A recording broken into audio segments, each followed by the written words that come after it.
In today's video, I'm going to teach you how to link directly to a specific section in Confluence.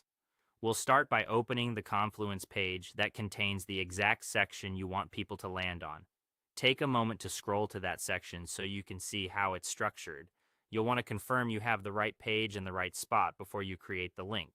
Next, make sure the section has a proper heading or an anchor. In most Confluence pages, a heading is the simplest choice. If the text is just bolded or styled manually, convert it to a real heading level, like heading 2 or heading 3, so Confluence can generate a reliable anchor. If your team uses anchors, you can also use an anchor macro placed immediately above the target text. The key is to give Confluence a stable reference point so the link consistently jumps to the right place. Now copy the link to that heading or anchor. On many Confluence setups, when you hover over a heading, a small link or chain icon appears. Click it to copy the section URL. Alternatively, right-click the heading and choose Copy Link Address. If you're using an anchor macro, open its options and copy the anchor's link. Either way, you want the URL that includes the part pointing to your section, often called a hash or anchor. With that link copied, go to the page, comment, or content area where you want to add the reference.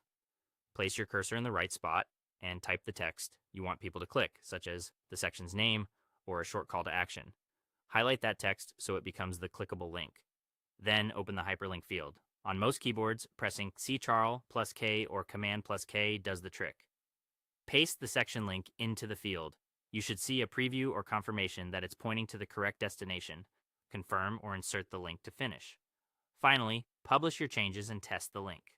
After publishing, click the link you just created and make sure the page loads and automatically scrolls to the intended section. If it doesn't land exactly where you expect, recopy the heading or anchor link and replace it. It can also help to test in a new tab or an incognito window to mimic a viewer's experience.